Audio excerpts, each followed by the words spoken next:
بسم اللہ الرحمن الرحیم۔ السلام علیکم۔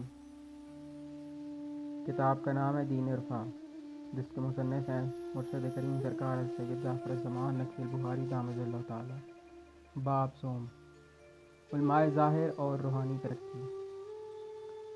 دوستوں، میں ان علماء سے یہ بات دریافت کرنے کی تو اجازت ہونا چاہیے کہ اگر شریعت ظاہری ہی سب کچھ ہے تو پھر اس پر عمل پیرا ہو کر خود ان لوگوں نے کہاں تک اور کیسی روحانی ترقی حاصل کی ہے۔ وہ دوسرے کے بارے میں تو شاید چند روایات پیش کر دیں کہ فلاں عالم اور مجتہد نے اس قدر روحانی ترقی کی ہے، مگر وہ اپنی ذات کے بارے میں کسی روحانی ترقی کا کوئی ثبوت پیش نہیں کر سکیں گے۔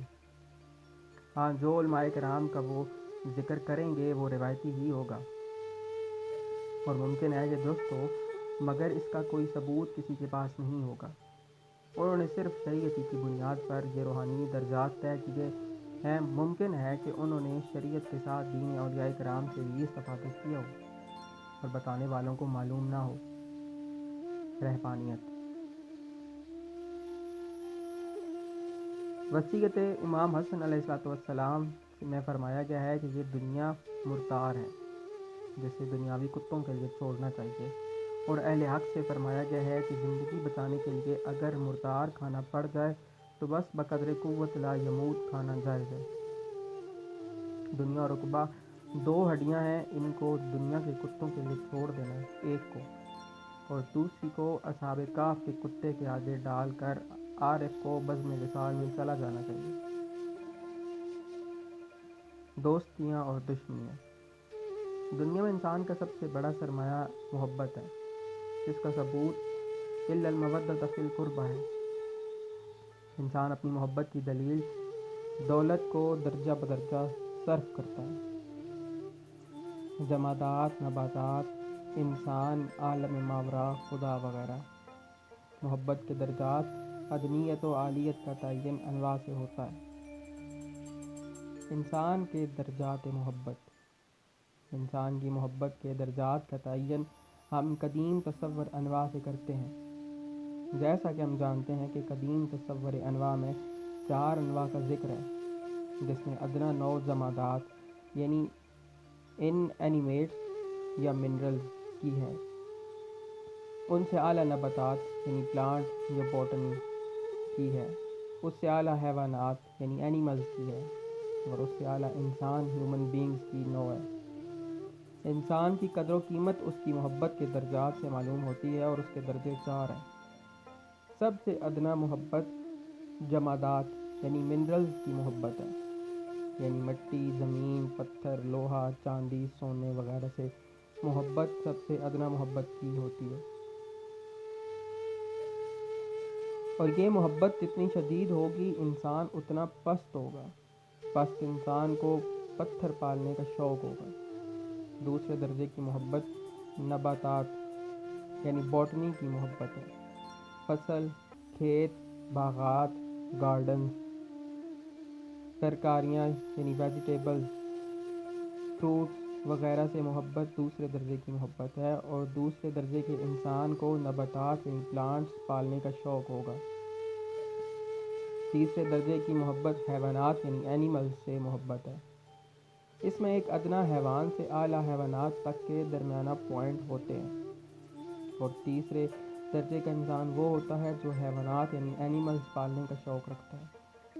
چوتھے درجے کی محبت انسان یعنی ہیومن بینگز سے محبت ہے، جو مادیات میں سب سے اونچا درجہ ہوتا ہے، اور وہ یہی ہے، یعنی سب سے اونچا انسان وہ ہوتا ہے جو انسان پالنے کا شوق رکھتا ہے، اور یہ خطرناک ترین شوق ہے۔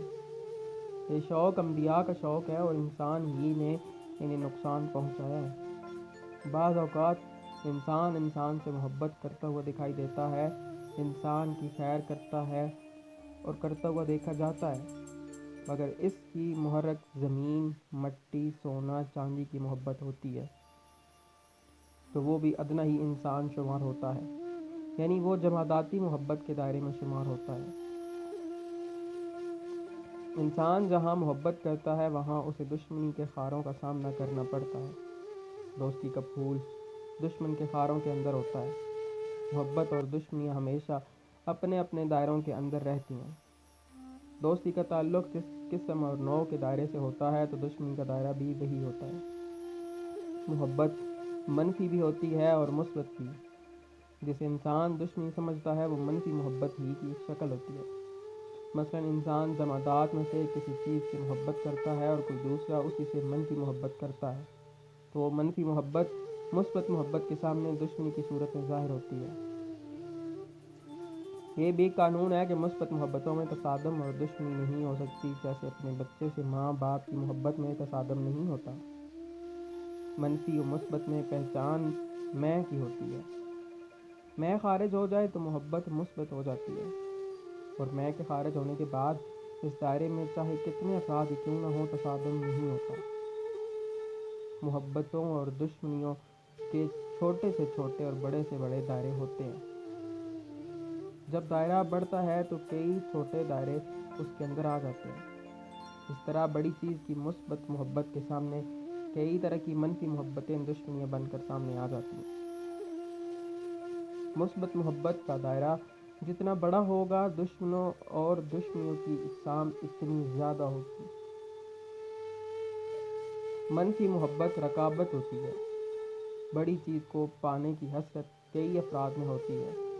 چیز جتنی بڑی ہوتی ہے اسے پانے کی خواہش رکھنے والوں کی تعداد اتنی زیادہ ہوتی ہے، جیسے عام لوگوں کے لیے بڑے کھلاڑی، ایکٹرز وغیرہ۔ انسان جمادات سے محبت کرتا ہے تو سونے، چاندی، ہیرے، جواہرات، زمین، مکان، بنگلے کی محبت میں اسے دشمنیاں ملتی ہیں، جو ایک طرح کی منفی یعنی خود غرضی پر مبنی محبت ہی ہوتی ہے۔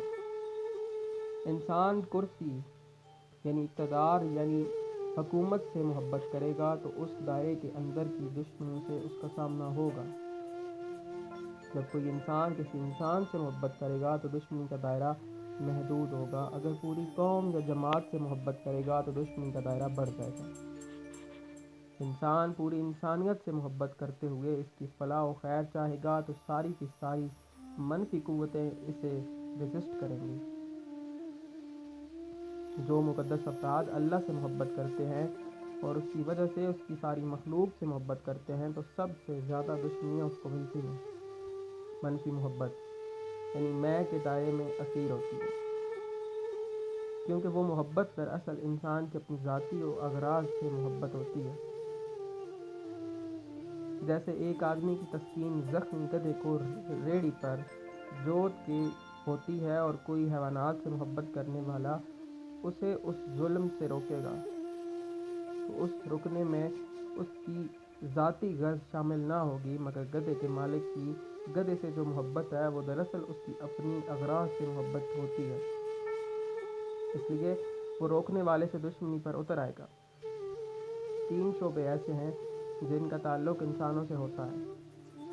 نمبر 1 سیاست و اقتدار یعنی جسم۔ نمبر 2 مذہب اور ظواہر مذہب یعنی نفس۔ نمبر 3 وحدیت و نبوت اور روحانیت یعنی روح۔ یہ 3 شعبے انسان پر تصرف کے حامل ہوتے ہیں۔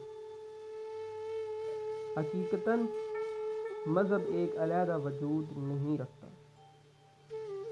یہ روحانیت ہی کا ایک جز ہے جو ہمیشہ اپنے نقص کی صورت میں اپنے کل سے متصادم ہوتا ہے، جبکہ انسانیت پر تصرف کی بنیادی شعبے 2 ہیں، شرعی و مذہبی یعنی ظاہر۔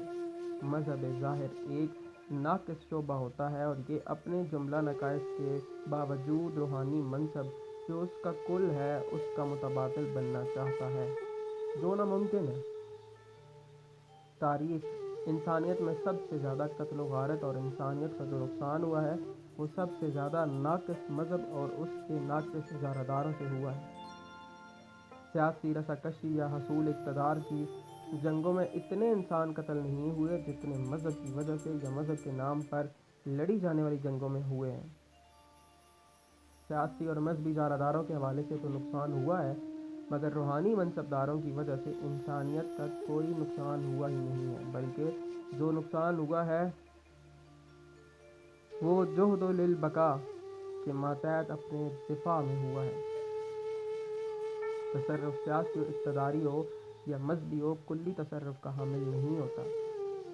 سیاست جسم تک محدود ہوتی ہے، مذہب جزوی جسم و جزوی نفس و روح پر تصرف کا حامل ہوتا ہے، جبکہ روحانیت کلی تصرف کی حامل ہوتی ہے۔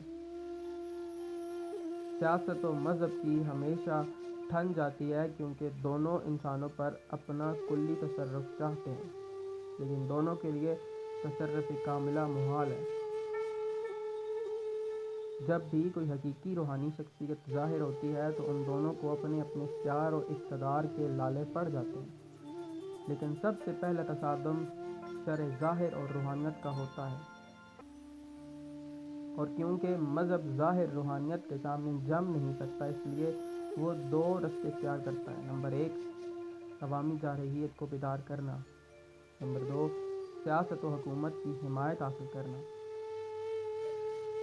3 ارکان 3 شعبے۔ ایک روحانی جو ہے وہ تو سادہ، غیر مکار و عیار اور بظاہر کمزور، مفلس، غیر مقتدر مگر دولت روحانی سے دھنواں ہوتا ہے، دھنوان ہوتا ہے۔ نہ کرسی اقتدار اس کے پاس ہوتی ہے اور نہ ممبر مذہب، گلی کوچے کی زمین اور چٹائیاں اس کے ممبر و تخت شاہی ہوتے ہیں، مگر اس کی اس بیچارگی سے تخت شاہی کے پائے اور ممبر واعظ کی چولیں ہل جاتی ہیں، کیونکہ روحانیت انسانیت سے بھی بلند محبت کرتی ہے۔ وہ جمادات، نباتات، حیوان، انسان اور جنات ہر چیز سے محبت فی سبیل اللہ کرتی ہے۔ اس لیے اس کا دائرہ محبت اتنا وسیع ہوتا ہے کہ جس میں پوری انسانیت کی محبت و نفرت کے دائرے سمٹ کر آ جاتے ہیں، کیونکہ روحانی کے دائرہ محبت میں جملہ دائرے محصور ہو جاتے ہیں، جس سے انسانوں کی منفی محبتیں بھی اس کے دائرہ محبت میں آ جاتی ہیں، جو اس کی مثبت محبت سے متصادم ہونا شروع ہو جاتی ہیں۔ یہی وجہ ہے کہ ہر روحانی کو لاتعداد دشمنیوں کا بیک وقت سامنا کرنا پڑتا ہے۔ ناقص مذاہب، جن میں ظاہر پرست و روحانیت سے خالی علماء اور پیران ناقص شامل ہوتے ہیں، اور کیونکہ وہ بھی انسانیت پر تصرف سے محبت کرتے ہیں اور روحانی بھی انسانیت پر تصرف سے محبت کرتا ہے، لیکن دونوں میں فرق ہے، اور وہ فرق یہ ہے کہ روحانی رضائے الہی کے نفاذ کے لیے تصرف چاہتا ہے، جبکہ مذہبی علماء ہوں یا پیران ناقص العیار، یہ دونوں اپنی بڑائی اور اغراض کے لیے تصرف چاہتے ہیں، اس لیے ان کی محبت تصرف منفی ہوتی ہے تو مثبت یعنی رضائے الہی کے لیے تصرف چاہنے والے سے متصادم ہو جاتی ہے اور ایک دشمنی کی شکل میں سامنے آتی ہے۔ درجات علوم۔ درجات علوم بھی فلسفہ انواع کے گرد گھومتے ہیں، جیسا کہ ہر وہ علم جو جمادات سے متعلق ہے وہ سب سے کم درجے کے علوم میں سے ہوگا، اور اس سے اونچے درجے کے علوم نباتات سے متعلق علوم ہیں، پھر ان سے اونچے درجے کے علوم حیوانات سے متعلق علوم ہوتے ہیں، اور ان سے بھی اونچے علوم وہ ہوتے ہیں جو انسان سے تعلق رکھتے ہیں۔ ان علوم کے ذیلی بہت سے علوم ہوتے ہیں، گویا ہر وہ علم اونچا ہوتا ہے جو انسانیت سے تعلق رکھتا ہے، مگر اس کا محرک اگر کوئی ادنا ہوگا تو پھر وہ علم تو اونچا ہوگا مگر اس کا حامل پست درجے کا شمار ہوگا۔ رائج الوقت 1200 علوم میں سے کم و بیش 600 علوم صرف انسان سے متعلق ہیں، اور ان میں سے بعض انسان و حیوانات دونوں سے متعلق ہوتے ہیں، کیونکہ انسان بھی تو حیوان عاقل و ناطق مانا جاتا ہے۔ سب سے اونچے علوم وہ ہیں جو انسان کے رکن اعلیٰ سے تعلق رکھتے ہیں، جو کہ روح ہے، یعنی روحانی علوم ہی اعلیٰ ترین علوم ہے۔ انسانی ترقی کا سفر۔ انسانی ترقی کا سفر بھی انواعی لحاظ سے ہوتا ہے، اور سب سے پہلا دور جماداتی ہوتا ہے، اور سب سے آخری دور انسانیاتی ہوتا ہے، اور انسانیاتی دور کا اعلیٰ ترین دور روحانیاتی ہوتا ہے۔ دوام نبوت۔ دوستوں، ارشاد قدرت ہے وَمَا آتَاكُمُ الرَّسُولُ فَخُذُوهُ۔ آپ کو جو شہنشاہ انبیاء صلی اللہ علیہ وآلہ وسلم عطا فرمائے وہی لیں اور کسی سے نہیں لینا۔ اس آیت کی روحانی تشریح یہ ہے کہ اس میں ہر دور کے لیے دعوت عام ہے کہ حضور اکرام صلی اللہ علیہ وآلہ وسلم کا منصب ہدایت قیامت تک جاری و ساری ہے۔ اس لیے ہمیں ہدایت کا رستہ اور عقیدہ انہی سے لینا ہوگا۔ یہ نہیں ہے کہ ان کے وصال اللہ کے ساتھ ہی ان کا یہ منصب چھین لیا گیا ہے، یہ ختم ہو گئے، بلکہ ان کی نبوت قیامت تک ہے، اور قیامت کے بعد جنت میں بھی ان کی نبوت کے ماتحت سارا نظام ہوگا۔ اس لیے ان کا سلسلہ فیض و ہدایت کبھی بھی بند نہیں ہوا، بلکہ ہر وقت ان کی زیارت بھی ممکن ہے اور ان سے ہدایت طلب بھی کی جا سکتی ہے، اور ان کی رحمت واسعہ ہمارے گناہوں کو بالائے طاق رکھتے ہوئے ہمیشہ ہماری ہدایت فرماتی رہی ہے اور فرماتی رہتی ہے، اور ان کی رحمت کے سامنے ہمارے گناہوں کی کوئی حیثیت نہیں ہے۔ اس لیے جو بھی ان سے ہدایت طلب کرتا ہے ان کی ہدایت ہو سکتی ہے اور ہو رہی ہے، کیونکہ یہ اللہ جل جلالہ کا حاکم صرف 23 سال کے لیے نہ تھا بلکہ قیامت تک کے لیے ہے۔ اس لیے ہمیں اپنا دین انہی سے لینا چاہیے، نہ کہ کتابوں سے۔ آج کئی لوگ یہ کہتے ہوئے نظر آتے ہیں کہ اگر ہم احادیث یا قرآن سے جو حکم لیتے ہیں وہ بھی تو انہی سے حکم لیں کے مترادف ہے، مگر ایسا نہیں ہے، کیونکہ یہ دعویٰ تو سارے مذاہب کر رہے ہیں، پھر ان میں اختلاف کس لیے ہے؟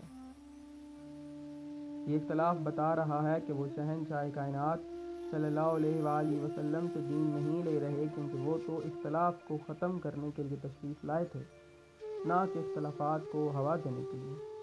اور آج تو اختلاف اس قدر شدت اختیار کر چکے ہیں کہ مسلمان ایک دوسرے کا خون مباح سمجھتے ہیں اور ایک دوسرے کو قتل کرنا باعث نجات سمجھتے ہیں۔ تو اس سے ثابت ہوتا ہے کہ یہ دین کہیں اور سے لیا جا رہا ہے، ورنہ ان میں کوئی اختلاف نہ ہوتا۔ حضور اکرم صلی اللہ علیہ وآلہ وسلم تو ایسا دین نہیں دے سکتے جو انسانیت کی قدر و قیمت کو ختم کر دے، بلکہ انہوں نے تو انسانیت کا احترام سکھایا ہے اور حکم فرمایا ہے کہ جو بھی لا الہ الا اللہ محمد رسول اللہ صلی اللہ علیہ وآلہ وسلم تک گواہی دیتا ہے اس کا خون حرام ہے، چاہے وہ ظاہری طور پر ہی یہ کلمہ پڑھ رہا ہو اور دل سے اس کا قائل ہی نہ ہو، مگر ہم تو دل سے اللہ اور اس کے رسول اور اس کے حبیب صلی اللہ علیہ وآلہ وسلم سے محبت کرنے والوں کو کافر و مشرک مان کر قتل کر رہے ہیں، تو یہ دین ان کا کیسے ہو سکتا ہے؟ اس لیے ضروری ہے کہ ہم اختلافات میں الجھنے کی بجائے شہنشاہ انبیاء صلی اللہ علیہ وآلہ وسلم کی طرف رجوع کریں اور ان سے از سر نو دین کی انٹرپریٹیشن حاصل کریں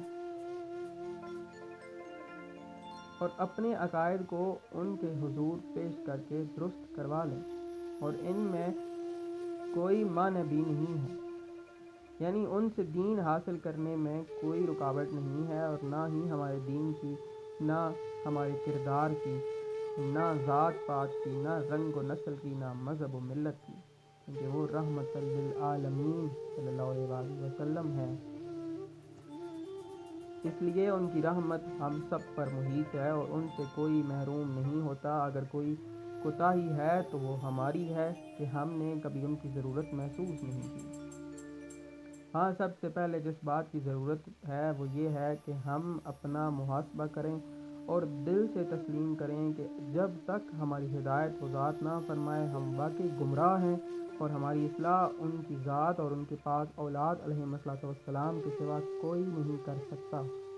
پھر اس کے بعد اپنی ہلاکت ابدی کا ادراک کرنا ہے، یعنی ہمیں سوچنا چاہیے کہ جب تک ہم دین حق پر نہیں آئیں گے ہمارے لیے جہنم کے دروازے کھلے ہیں اور ہم جہنم میں جا رہے ہیں، اور ہمیں وہ کیفیات پیدا کرنی چاہیے کہ جو ڈوبتے آدمی کی ہوتی ہیں کہ جسے کوئی بچانے والا نظر نہ آ رہا ہو۔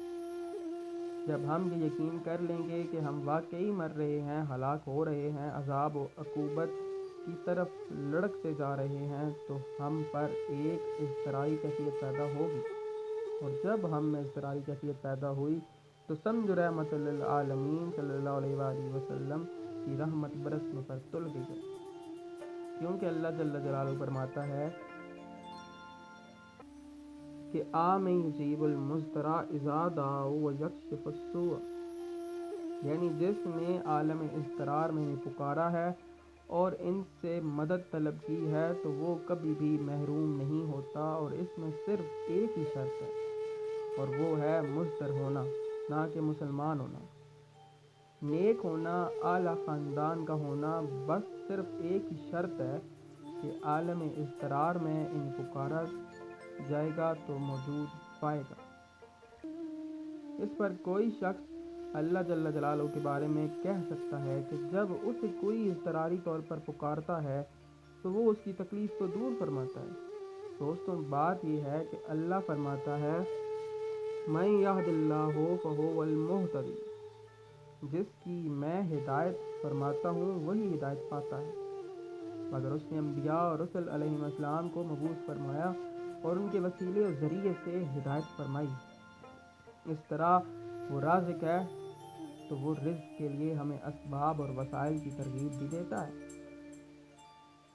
بالکل اسی طرح اس دنیا میں اس سے جو رابطہ ہوتا ہے تو اس کے رابطے کے بھی وسائل ہیں، اور وہ شہنشاہ انبیاء صلی اللہ علیہ وآلہ وسلم اور ان کی پاک آل علیہ السلام ہی ہیں۔ اس لیے جو بھی عالم اضطرار میں ان میں سے کسی کو پکارتا ہے تو انہیں اپنے روبرو پاتا ہے۔ دیکھیے دوستوں، جو آدمی اس خود فریبی میں مبتلا ہو کہ وہ ایک مسلمان کامل ہے اور کامل مومن ہے، تو وہ آدمی کبھی طلب ہدایت کی طرف نہیں جاتا۔ اس لیے سب سے پہلے آپ اپنے آپ کا محاسبہ کر کے اپنے نفس کو سمجھائیے کہ ہم درست نہیں ہیں، اور اس وقت تک ہم مومن یا مسلمان کہلانے کے حقدار نہیں جب تک کہ ہمارے ایمان کی تائید و تصدیق شہنشاہ انبیاء صلی اللہ علیہ وآلہ وسلم یا ان کی آل اطہار علیہ السلام میں سے کوئی پاک ہستی نہ فرما دے۔ اور اگر یقین ہو جائے کہ ہم واقعی غیر یقینی کے عالم میں مصروف سفر ہیں تو پھر گمراہی کے عواقب و انجام کی طرف بھی سوچنا چاہیے کہ ہماری اس گمراہی کا نتیجہ کیا ہوگا۔ صاف ظاہر ہے کہ گمراہی کا نتیجہ ابدی ہلاکت ہے اور دائمی جہنم ہے، اور موت کے بعد ایک نہ ختم ہونے والا عذاب ہے۔ جب اس کا ادراک ہو جائے گا کہ ہم تو واقعی جہنم میں جا رہے ہیں تو پھر اس حالت میں ایک خوف پیدا ہوگا اور انسان ایک نجات دینے والی ذات کی طرف رجوع کریں گے اور اس میں چیخیں گے، چلائیں گے، مدد طلب کرنے میں اضطراری کیفیت پیدا ہو جائے گی۔ بس اس کے بعد آپ کا کام ختم ہے اور پھر آگے اس ذات رحمت، اس دروازہ رحمت کا کام شروع ہو جاتا ہے۔ دوستو، اس دور میں زیادہ پروپیگنڈا یہ ہو رہا ہے کہ ہمیں معصومین اور مقدسین علیہ السلام کی زیارت نہیں ہو سکتی۔ ہم گناہگار ہیں اور وہ پاک ہیں، اس لیے ہمیں ان کی زیارت نہیں ہو سکتی۔ گویا پہلے ہمیں پاک ہونا پڑے گا، اس کے بعد ہمیں زیارت ہوگی، اور ہمارے پاک ہونے کا جو پروسیس بیان کیا جاتا ہے وہ طویل ترین، بور کرنے والا، انتہائی مشکل اور ناقابل عمل ہوتا ہے۔ اور یہ کہا جاتا ہے کہ اگر تم نے پاک ہونا ہے تو پھر یہ دنیا تج دو اور ترک دنیا کر کے جنگلوں میں چلے جاؤ، وہاں عبادات ہی عبادات ہونا چاہیے، نہ کوئی اچھی چیز کھانا ہے، نہ پینا ہے، نہ پہننا ہے، بس راہ بن جاؤ تو واصل ہو جاؤ گے۔ اس پروپیگنڈے کا نتیجہ یہ نکلا کہ کوئی بھی روحانی اعمال اور تزکیات نفس کے بارے میں سوچنے کی ہمت بھی نہیں رکھتا، اور وہ نام نہاد رہبران دین پر ہی اکتفا کر لیتا ہے، اور اسی طرح دو نمبر دین رکھنے والوں کی دکان چمکتی رہتی ہے، اور یہی ان کا مقصد ہوتا ہے۔ مگر میں ہمیشہ یہی کہتا ہوں، بار بار اس بات کا اعادہ کرتا ہوں کہ اس دور میں روحانی دین کی ضرورت ہے، مشاہداتی دین کی ضرورت ہے، اور آنے والے وقت میں جب سارے مذاہب اپنی اپنی روحانیات کا مظاہرہ کریں تو اس وقت اس دین کو بطور دین قبول کیا جائے گا کہ جو کچھ نہ کچھ کر کے دکھا سکتا ہوگا، تو اس وقت ہم بے بس ہو جائیں گے اور آنے والے ادیان کے سامنے سوائے شرمندگی کے ہمیں کچھ حاصل نہیں ہوگا۔ اس لیے ہمیں بھی ابھی سے تیار ہونا چاہیے اور ہمیں اس اپنے روحانیاتی و مشاہداتی دین کو اسلام میں متعارف کروانا چاہیے، جس کا نقطہ آغاز رابطہ معصومین علیہ السلام ہے۔ مشاہداتی دین کے فوائد۔ دوستوں، یہاں یہ سوال پیدا ہوتا ہے کہ مشاہداتی دین کے فوائد کیا ہیں؟ مشاہداتی دین کے ویسے تو لاکھوں فوائد ہیں، مگر میں یہاں کچھ فوائد کا ذکر کرنا چاہتا ہوں، جن میں سے سب سے اول جو فائدہ ہے وہ ہے آخرت کی ضمانت۔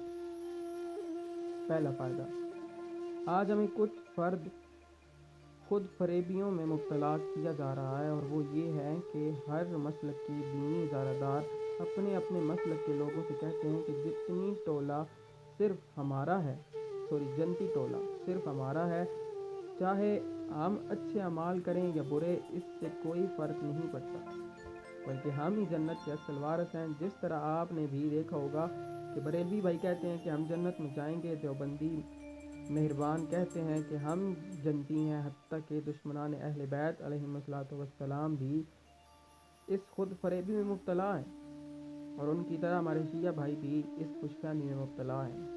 گویا اس طرح ہم سب نے دین کو ایک سیاسی پارٹی فرض کر لیا، جس میں صرف ممبرشپ لینے کی ضرورت ہوتی ہے، باقی ساری کرپشن پارٹی کا سربراہ خود سنبھال لیتا ہے۔ نعوذ باللہ۔ اگر ہم ٹھنڈے دل سے غور کریں اور سوچیں کہ ہمارے پاس اس کا کیا ثبوت ہے کہ ہماری نجات یا جنت یا آخرت واقعی یقینی ہے، اس کا جواب شاید شیعہ دین کی ہم اہل بیت علیہم السلام کو ماننے والے ہیں، اور بریلوی یہ دیں گے کہ ہم اولیاء کرام کو ماننے والے ہیں، اور دیوبندی یہ دیں گے کہ ہم صحابہ کرام سے بے پناہ عقیدت رکھتے ہیں۔ اس طرح دوسرے بھی کئی حوالے دکھائیں گے۔ اگر سوچنے کی بات یہ ہے کہ کیا ہمارے پاس اس کا کوئی ایسا سائنٹیفک ثبوت بھی ہے کہ جس کی بنیاد پر ہم اپنی بات کو پروو کر سکیں، یا پھر وہی کتابیں اور روایات ہیں کہ جن سے سارے لوگ اپنے اپنے دین کی سچائی ثابت کر رہے ہیں، اور انہی کتابوں سے ایک دوسرے کو کافر بھی کہہ رہے ہیں۔ آپ خود سوچیں کہ صحابہ کرام کے ماننے والوں کا صحابہ کرام رضوان اللہ علیہم سے کبھی رابطہ ہوا ہے؟ کیا اولیاء کرام کے ماننے والوں سے کبھی اولیاء کرام نے خود آ کر یہ فرمایا ہے کہ تم ہمارے ہو، اس لیے تمہارے ہم ضامن ہیں؟ کیا کبھی اہل بیت پاک علیہم السلام کے ماننے والوں سے اہل بیت اطہار علیہم السلام نے یہ فرمایا ہے کہ ہم تمہارے ضامن ہیں، بس زبانی طور پر ہمارا نام لیتے جاؤ اور نجات پا جاؤ گے؟ سچ تو یہ ہے، سنی شیعہ کمیونٹی کے پاس سوائے صحاح ستہ و صحاح اربع کے یا ان جیسی دیگر کتب کے اور ہے ہی کیا؟ لے دے کے تان انہی کتابوں پر ٹوٹتی ہے، اور کوئی بھی اس بات کا دعویٰ نہیں کر سکتا کہ ہمارا بلا واسطہ دین کے مالک وارث سے رابطہ ہے۔ یہ بات نہیں بھولنا چاہیے کہ یہاں بات عوام کی ہو رہی ہے، خواص اس سے مستثنیٰ ہیں۔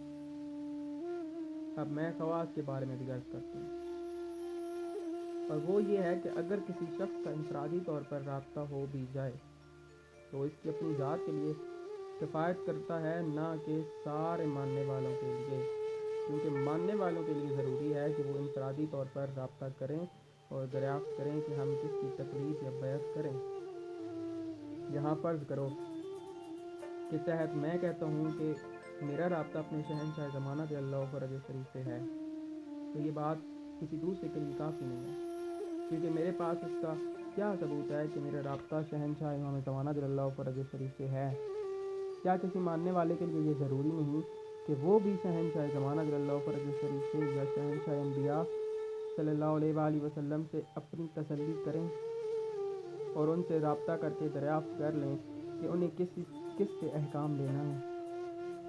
اگر کوئی میرے کہنے پر یقین کر کے آنکھیں بند کر کے مجھ سے احکام لینا شروع کر دیتا ہے تو پھر اس کے لیے اس کی آخرت غیر یقینی ہی رہے گی۔ اس لیے ضروری یہ ہے کہ اپنی آخرت کے لیے قطعی رسک نہ لیا جائے، اور آخرت کے لاکھویں حصے تک کا خطرہ مول لینا یا اس میں بلائنڈلی یقین کر لینا انتہائی مہلک ہے۔ اس لیے ہر فرد پر لازم ہے کہ وہ خود رابطہ کرے، کیونکہ ہر شخص دنیا میں اکیلا آیا ہے اور اکیلا ہی قبر میں جائے گا، اور اپنے اعمال کا وہ اکیلا ہی جواب دہ ہوگا، تو اسے انفرادی طور پر ہی رابطہ کر کے اپنی آخرت کو کنفرم کرنا چاہیے اور کسی بھی شخص پر اعتماد نہیں کرنا چاہیے۔ آج ہم دیکھتے ہیں کہ بڑے بڑے امامہ و ابا والے بڑے بڑے دعوے کر رہے ہیں، اسی طرح بڑی بڑی دستاروں والے مشائخ عظام اور ارشاد کی مسند پر فروکش ہیں اور بڑے بڑے دعوے بھی کر رہے ہیں، مگر ہمارے لیے ان کی کوئی حیثیت تب بنتی ہے کہ جب ہم شہنشاہ انبیاء صلی اللہ علیہ وآلہ وسلم سے لے کر شہنشاہ زمانہ رضی اللہ فرج شریف تک کسی بھی ذات سے رابطہ کرتے دریافت کر لیں کہ مجھے کس سے دین لینا چاہیے، جیسا کہ یعنی انسان کو چاہیے کہ وہ اپنے کھانے کی طرف دیکھے۔ اس کی تفسیر میں فرمایا گیا ہے کہ علم دین بھی روحانی رزق ہے، اور اس لیے بھی ضروری ہے کہ دیکھا جائے کہ ہم اسے کس سے اخذ کر رہے ہیں، ہمارا سورس کیا ہے، کیونکہ ہمیں شرع شریف یہ حکم دیتی ہے کہ کسی سارق یا غاصب سے کوئی چیز خریدنا بھی حرام ہے، چاہے وہ خرد و نوش ہی کیوں نہ ہو۔ جب ہم رزق جسمانی کسی غاصب و خائن و سارق سے نہیں خرید سکتے تو کیا دین میں کسی کی بھی اتباع و تقلید و بیعت کی جا سکتی ہے؟ دوستوں، انفرادی رابطے کی ضرورت کو دیکھیں تو وہ ایک اور وجہ سے بھی ضروری ہے، اور وہ یہ ہے کہ ہر انسان میں بعض روحانی بیماریاں ہوتی ہیں اور ان بیماریوں کی روحانی اسپیشلسٹ جدا جدا ہوتے ہیں۔ اس لیے جب ہم اپنے زمانے کے شہنشاہ معظم اجل اللہ فرج شریف سے رابطہ کرتے ہیں تو وہ ہماری روحانی بیماریوں کو دیکھتے ہوئے ان بیماریوں کے اسپیشلسٹ عرفا کی طرف ریفر کرتے ہیں، گویا ہمیں اپنی مرضی کے حساب سے روحانی معالج و ڈاکٹر کی طرف بھیجا جاتا ہے، ورنہ ہم جسے منتخب کریں گے تو ہم تو یہ نہیں جانتے ہوں گے کہ وہ کس بیماری کا ڈاکٹر یا اسپیشلسٹ ہے۔ یہ بھی تو ہو سکتا ہے کہ کوئی کڈنی کا مریض کسی آئی اسپیشلسٹ کے پاس ایڈمٹ ہو جائے اور پوری زندگی مریض یہ ہے، اس لیے ہر شخص کے لیے انفرادی رابطہ ضروری ہے۔ دوستو، ہم کسی مذہب یا کسی فرد کے خلاف بات نہیں کر رہے، کیونکہ فرد بدلتے رہتے ہیں، نظریات باقی رہتے ہیں، چہرے بدل جاتے ہیں، کردار ہمیشہ چلتے رہتے ہیں، اس لیے ہم کسی فرد کا ذکر کرنا جائز نہیں سمجھتے، بلکہ ہم یہ چاہتے ہیں کہ ہمیں بلندی و پستی کے کسی بھی مقام پر خاندان توحید و رسالت علیہ السلام سے بے نیاز نہیں ہونا چاہیے، اور جو شخص ہمیں ان سے بے نیاز کرنا چاہتا ہے اسے نمبر 2 آدمی سمجھنا چاہیے، اور یہ ہم سب پر لازم ہے کہ ہم انفرادی طور پر اپنے زمانے کے شہنشاہ معظم اجل اللہ فرج شریف سے رابطہ کریں اور اپنی آخرت کو 100% یقینی بنا لیں، ورنہ ہلاکت کا احتمال باقی رہے گا۔ دوسرا فائدہ، مشاہداتی دین کا دوسرا فائدہ یہ ہے کہ آج ہمارے مابین جو اختلافات کا طوفان جاری ہے اور ہم ایک دوسرے پر کفر و شرک کے فتوے لگا رہے ہیں، ایک دوسرے کو کاٹ رہے ہیں، اور ہمارا شرازہ بکھرتا چلا جا رہا ہے اور ہمارا اتحاد و محبت و یکجہتی برباد ہوتی جا رہی ہے، اس کا خاتمہ ہو جائے گا، کیونکہ مشاہداتی دین میں اختلاف نہیں ہوتا بلکہ اصلی حقیقت کھل کر سامنے آ جاتی ہے۔ دوستوں، آپ تجربہ کریں، عرفاء و صاحبان مکاشفت چاہے شیعہ لیبل میں ہوں گے یا سنی لیبل میں، آپ ان سے دوسرے صاحب مکاشفہ و مشاہدہ کے بارے میں سوال کریں گے کہ وہ کیسا ہے، تو ان کا یہی جواب ہوگا کہ وہ حق ہے۔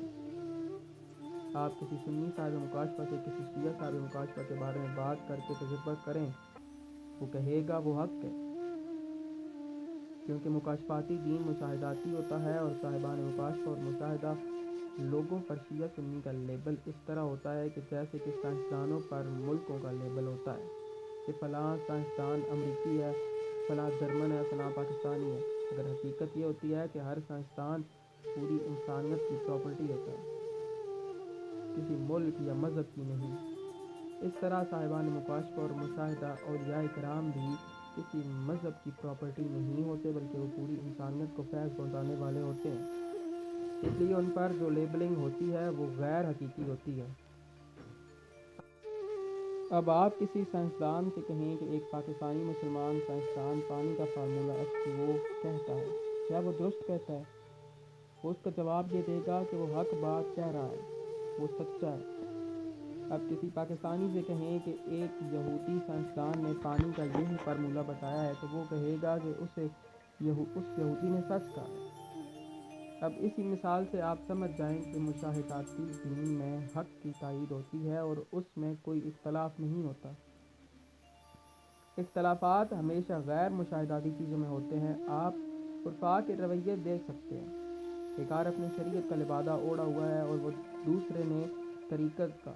وہ ایک دوسرے کی تکذیب نہیں کریں گے بلکہ ایک دوسرے کی تصدیق ہی کریں گے، کیونکہ مشاہدے میں اختلاف نہیں ہوتا۔ اس لیے اگر ہم آپس کی دینی و اعتقادی اختلافات کا خاتمہ چاہتے ہیں تو ہمیں مشاہداتی دین کو معاشرے میں نافذ کرنا ہوگا، اور اس کے سوا کسی صورت میں عقائد و نظریات کے اختلافات ختم نہیں ہو سکتے۔ اس لیے ہر فرد کے لیے انفرادی مشاہدہ اور رابطہ انتہائی ضروری ہے۔ تیسرا فائدہ، دوستوں، اس دور میں سیٹلائٹ اور پر 20 چینلز ایسے ہیں جو مختلف مذاہب کی روحانیات پر تبلیغ کر رہے ہیں، اور اس وقت سارے مذاہب اس ضرورت کو سمجھ چکے ہیں کہ آنے والے وقت میں بین المذاہب جو مقابلہ ہونا ہے وہ باتوں کا نہیں ہونا بلکہ وہ عملیاتی مقابلہ ہوگا، یعنی وہ کلیش بٹوین اسپرچولزم ہوگا۔ اس میں کوئی مناظرہ نہیں ہوگا بلکہ میدان میں اس مذہب کو اترنے کی اجازت ہوگی جو کچھ نہ کچھ کر کے دکھا سکے گا، کوئی معجزہ، کرامات، میریکل، چمتکار یا کوئی ایسا کام جو میٹا فزکس سے تعلق رکھتا ہوگا۔ اور یہ بھی ایک حقیقت ہے کہ سارے مذاہب اس مقابلے کی تیاری میں جوش و خروش سے لگے ہوئے ہیں، بلکہ انہوں نے کام بھی شروع کر دیا ہے۔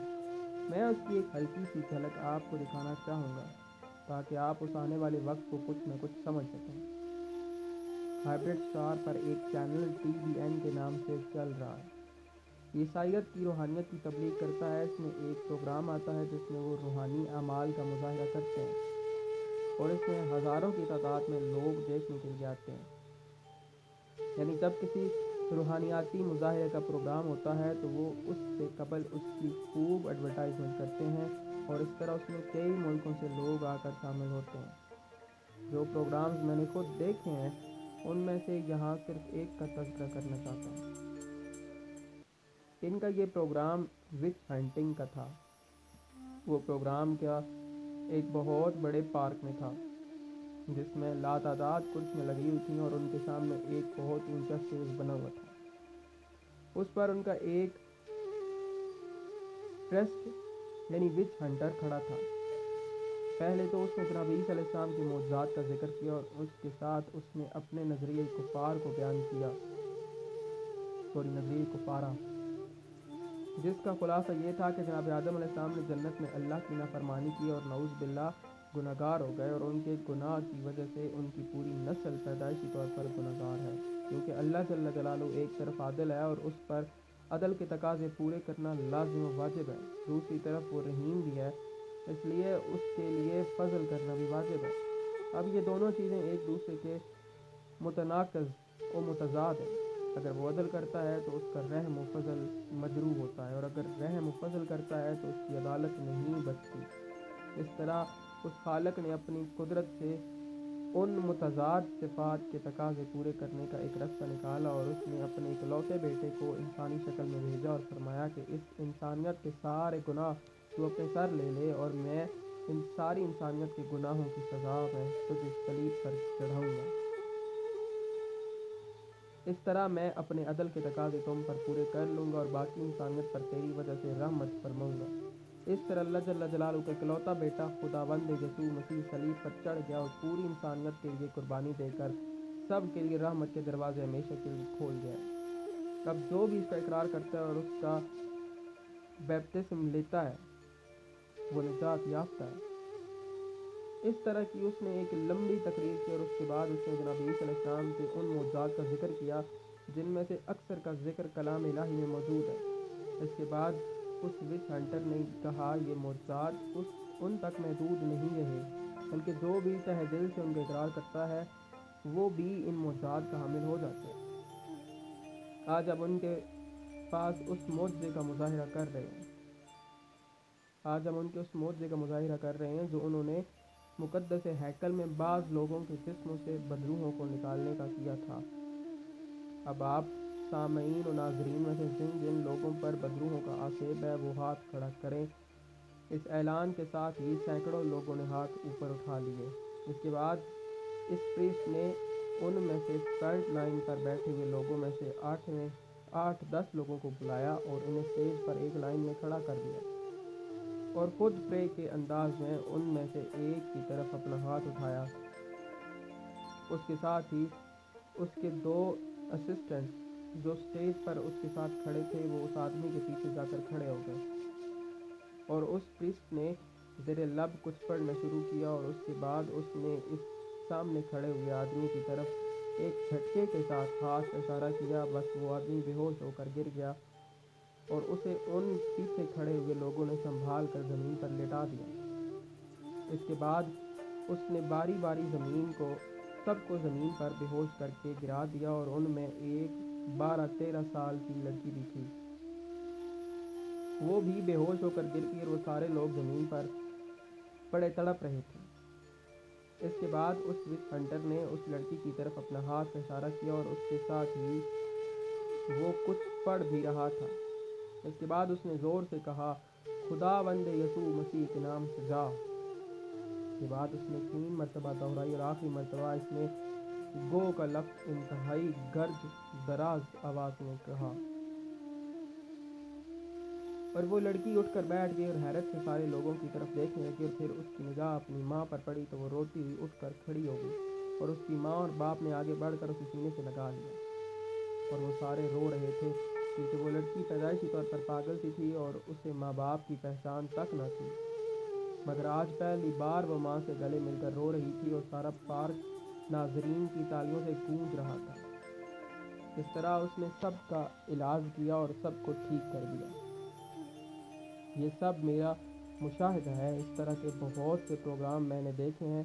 ٹی بی این کے ماتحت 700 کلب ہیں جو روحانی علاج کر رہے ہیں، اور یہ بھی عرض کر دوں کہ اب تو پاکستان میں آ کر بھی وہ علاج کر رہے ہیں۔ اس طرح روزانہ ان کا کوئی نہ کوئی مظاہرہ ہوتا ہے۔ اس طرح بدھسٹ ہیں جو انہوں نے انٹرنیٹ پہ کھلی دعوت دے رکھی ہے۔ ہندو دھرم نے مہارشی اسپرچل یونیورسٹی بنا رکھی ہے۔ اس طرح روحوں کو بلا کر ان سے سوال جواب کے اسپرچل سرکلز تو اب یورپ کے گلی محلوں تک پہنچ چکے ہیں۔ مافوق العادات کا مظاہرہ عام ہو چکا ہے۔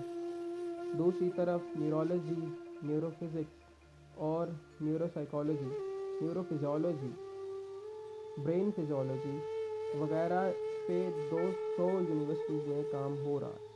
اس وقت 2002 تک ان پر 700 سے زیادہ مقالے لکھے جا چکے ہیں۔ دوسری طرف جادو کے محیر العقول مظاہروں کو روحانیت کی طرح متعارف کروایا جا رہا ہے۔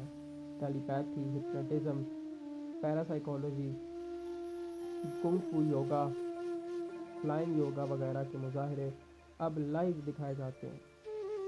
تو اس کراماتی و مشاہداتی دور میں اگر اسلام اور اس کے سارے مسالک صرف کتابیں لکھنے اور زبانی پریچ پر اکتفا کریں گے تو ان کا نام مذاہب کی لسٹ سے خارج ہو کر تو حماسی تنظیموں کی فہرست میں داخل کر دیا جائے گا اور انہیں چنگیز اور ہلاکو جیسے جنونی لوگوں میں شامل کر دیا جائے گا، اور اس طرح اسلام کا ایک بہت بڑا حصہ ان کراماتی مذاہب کی طرف مائل ہو جائے گا، اور یہ سلسلہ شروع بھی ہو چکا ہے، اور دائرہ اسلام کے کافی نوجوان عملی طور پر ان مذاہب میں شامل ہو چکے ہیں، اور بس ان پر اسلام کا لیبل ہی باقی بچا ہوا ہے۔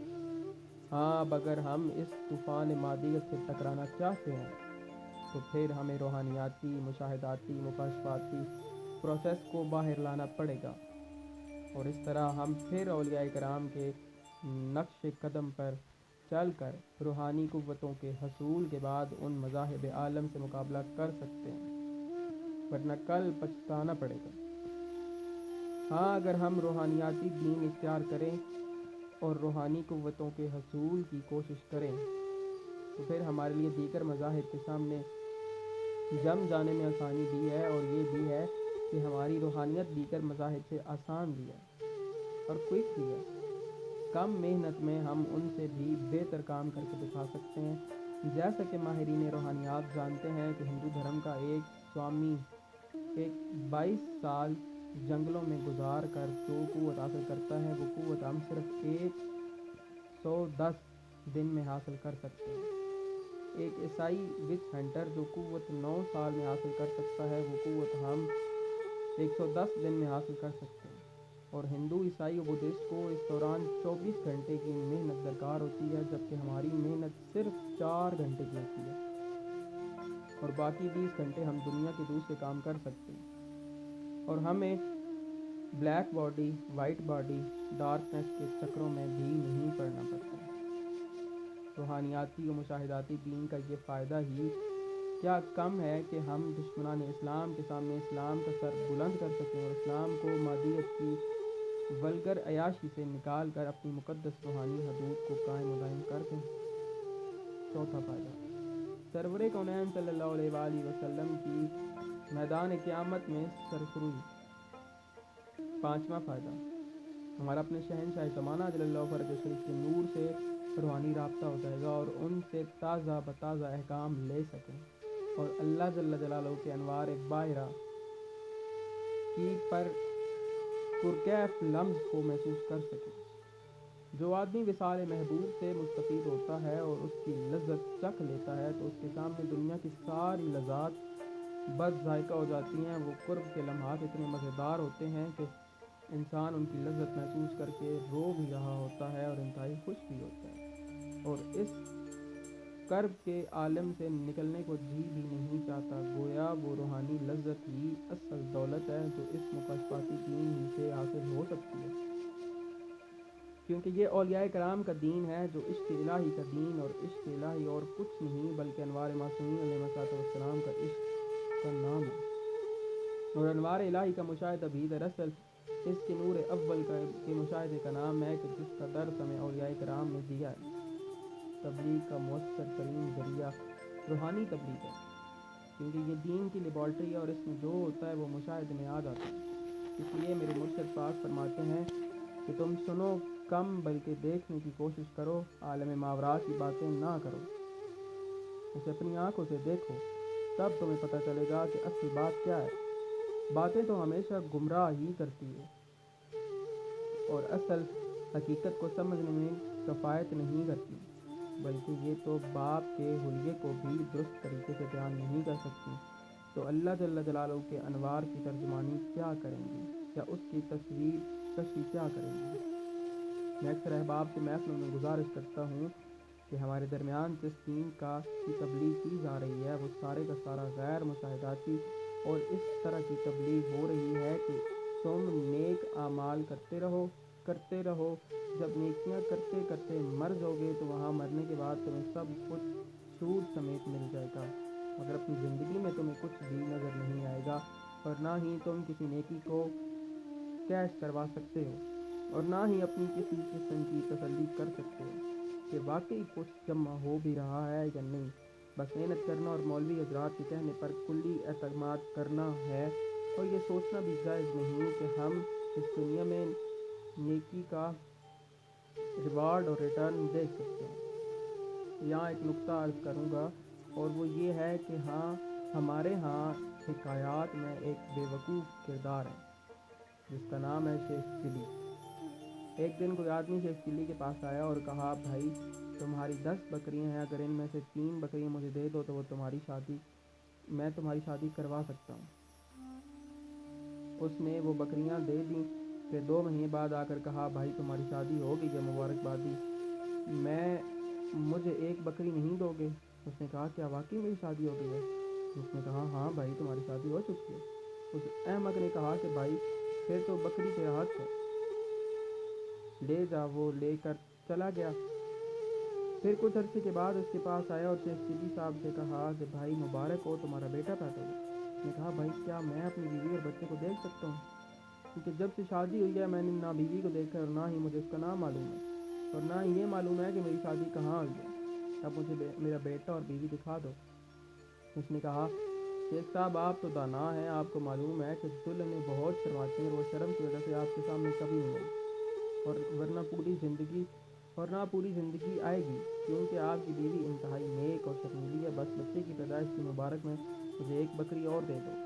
اس طرح وہ بکری لے کر چلا گیا۔ پھر ایک دن آیا اور بتایا کہ تمہاری بیوی اور بچہ کنویں میں گر کر مر گئے ہیں، اس کی تجہیز و تقسیم کے لیے خرچ چاہیے، اب ان کے وارث تو تم ہی ہو، اس لیے باقی بکریاں مجھے دے دو، میں ان کا سوئم اور 40واں کروں گا۔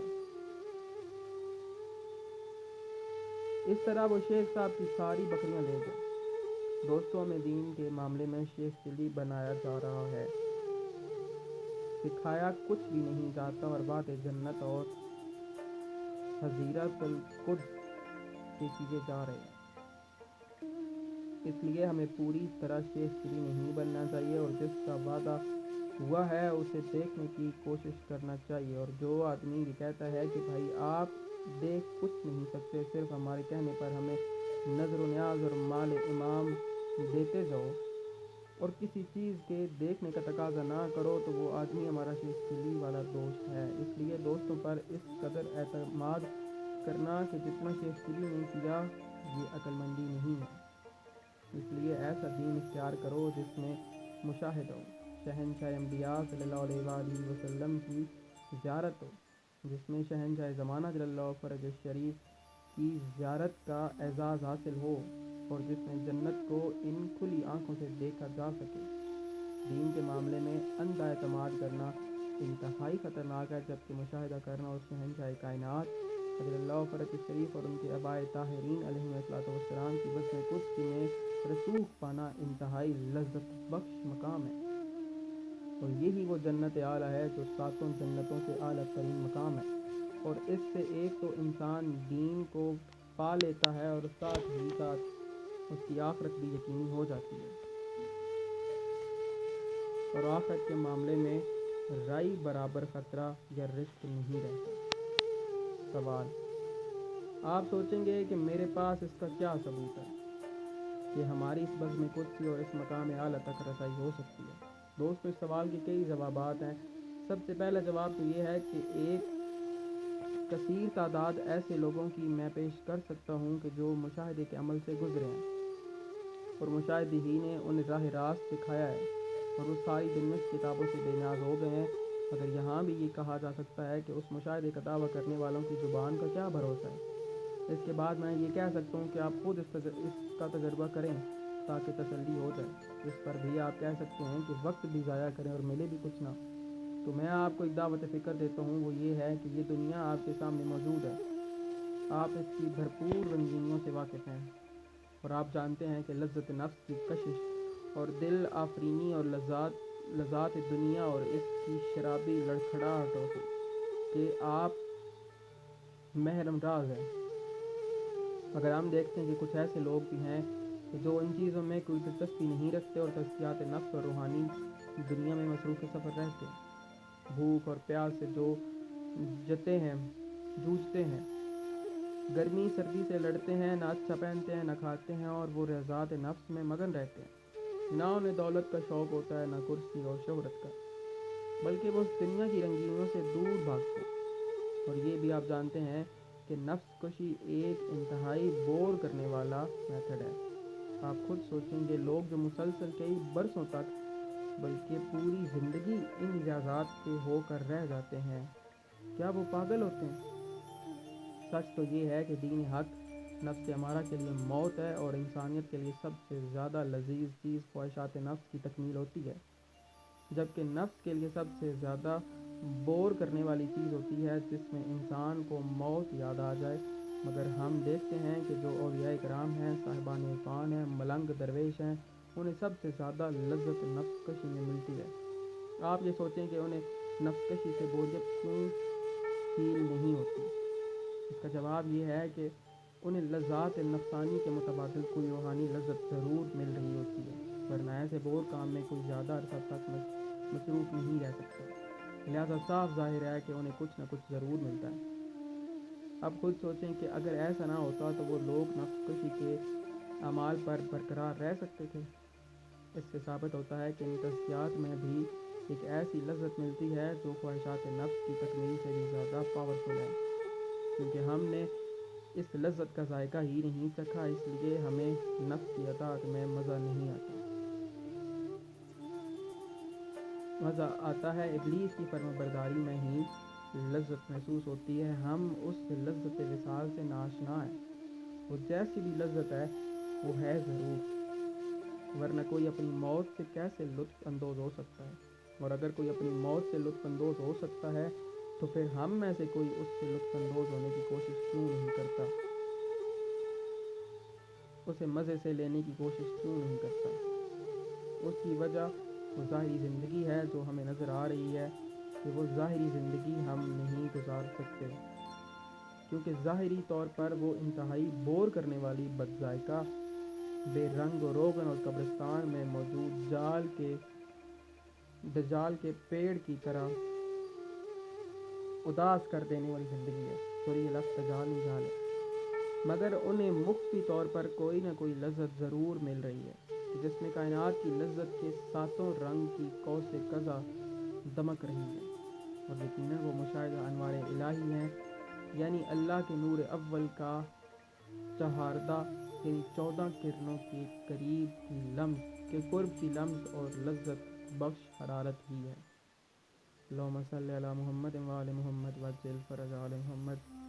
دوستو، آج ہمارا تیسرا باب ختم ہو چکا ہے، اور آخر میں شکریہ ادا کروں گا اپنے مرشد کریم سرکار سید محمد جعفر الزمان نقوی البخاری دامۃ اللہ تعالیٰ کا، مجموع میں ان کی کتاب بھی عرفات سے پیش کیا ہے، اور اپنے شہنشاہ پاک عدل اللہ فرج شریف کی بارگاہ میں التجا کریں گے، الجل الجل یا سفینۃ النجات، الجل الجل یا امان الخائفین، الجل الجل یا ولی المظلومین، الجل الجل یا ہادی دوران عدل اللہ فرج شریف، یا رب محمد و آل محمد صلی علی محمد و آل محمد وعجل فرج آل محمد۔